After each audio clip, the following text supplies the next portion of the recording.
First we use Jacob. It's a simple formatting tool. Basically it formats your blank if there is any extra thing there. And we'll choose Visa Credit, delete Jacob files. When you see the prompt on the command screen, that means it's working. We're going forward, we format the Jacob chip. Again, you'll see the prompt, and below the command screen you'll see a pop-up that says that formatted successfully. After that we close Jacob and go to card peek. Basically what card peek does is it reads the EMV chip, and since we have a blank, it's going to show us a cold ATR with nothing in it. This process usually takes about a minute or two, or even less, because there's literally nothing in the card. Then we'll jump to the main software. That's the X2. This is the original version that's made by Jabber, and I cannot stress this enough. Please do your research about this and just don't buy it blindly from anyone. Now we'll go to EMV and we'll pull out our fake dump. As you can see, my dump has track 1 and track 2 with the pin. Usually most of the tracks come with just track 2 and the pin, or sometimes not even the pin, but that's alright. You make do with whatever you have, but mostly you need the track 2. As I'm writing, you can use beancheck.io. Usually the first 6 numbers of your track 2 shows what kind of bin it is. Now we'll take our track 2 from the dump and paste it in the X2 where it's supposed to go. Track 2 usually has, not usually, but it must have 37 characters. If it doesn't have 37, you can add zeros to fill it up. Now my dump has track 1, which contains the cardholder's name. As you can see, what I'm doing, just paste it exactly as that. And since I checked my bin and it's a debit card, we say Visa debit, it has to be in all caps. And a reminder, if you don't have track 1, you can just click on erase holder name and press space to let go, and then go forward to the application label. Well, I mostly don't like using track 1, my personal preference, because it doesn't make sense to me to have it if I can just work with track 2.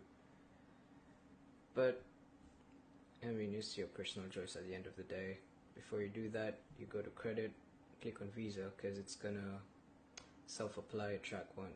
So basically you cleared that out, and just for this video I'm gonna paste the track 1 there. And don't forget to use the writer that you're using. OmniKey so far, personal preference, it's the best for me.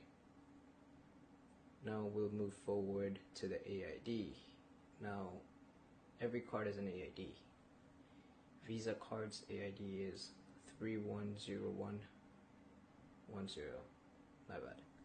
MasterCard is 41010. Now country codes differ. America has a different one, Canada has a different one.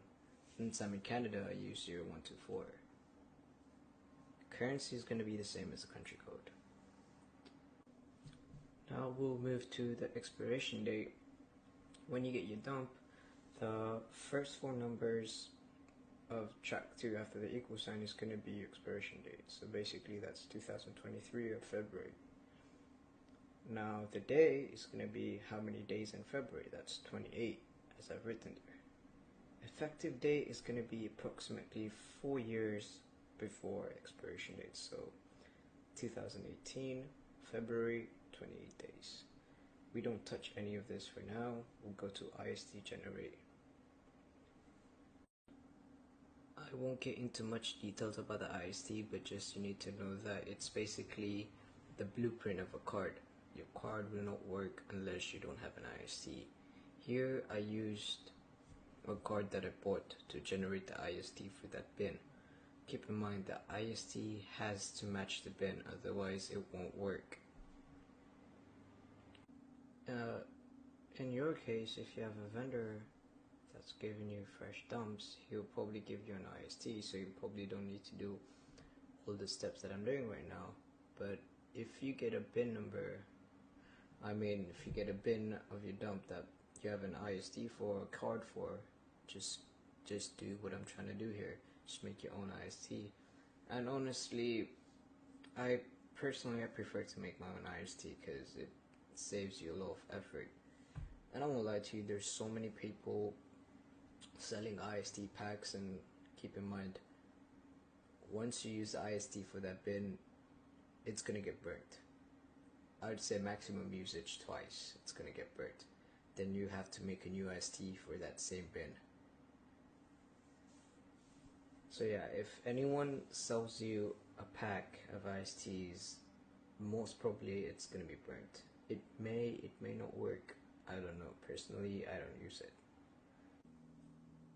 So in case you get the IST with a dump, you basically go to IST load, wherever it's saved, open it, and just put it there. Now we'll do the exact same steps that we did in EMV. We'll paste track2, cardholder's name as it is, just paste it there. And if you didn't put a cardholder's name in the EMV, just don't put anything. It's pointless. Application label is the same. Track1 is going to be the same like I did. Just paste it, and the country code, the same thing, 0124 for me.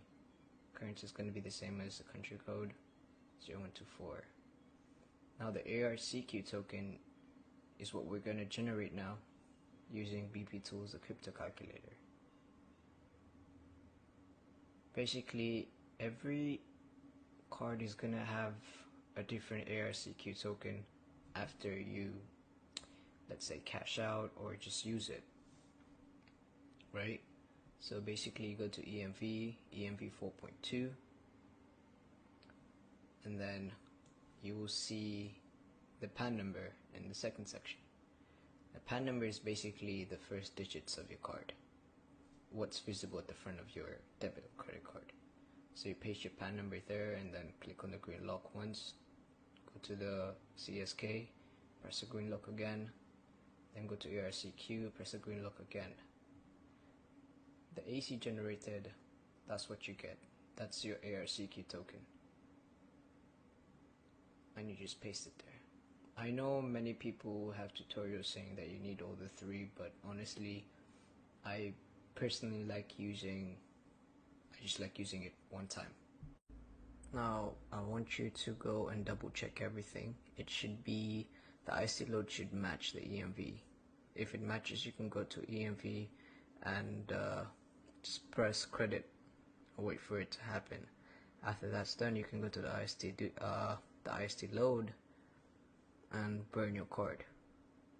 But keep in mind, everything has to match. If it doesn't match, it won't work.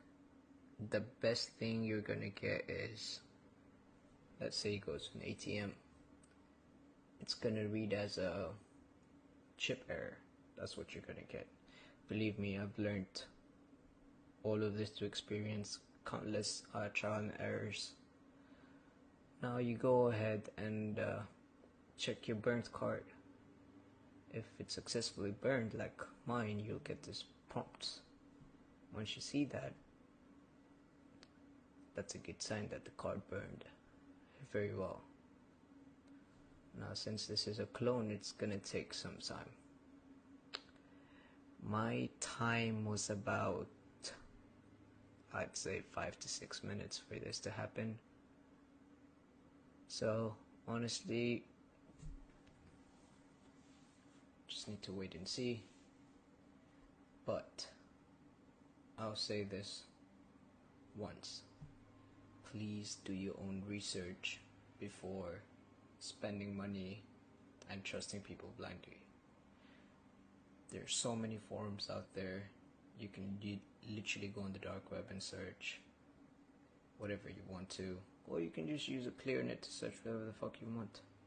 But please do your own research. Don't just dump your money on anyone. many people methods out here. I won't lie to you. I've learned it the hard way too. So just a heads up. And in case of this tutorial, you're getting it for free. If anyone is selling you a tutorial, that's a scam. Literally, you can just Google shit up and figure it out by yourself. There's nothing bigger. It's not rocket science, you know. If you know what you're doing, it will be pretty easy for you. At the end of the day, you want to save your money and put it in good use, if you get what I'm trying to say. If you have any questions regarding this or anything else, feel free to message me on my Telegram. The link will be in the description below. One more thing before I sign off.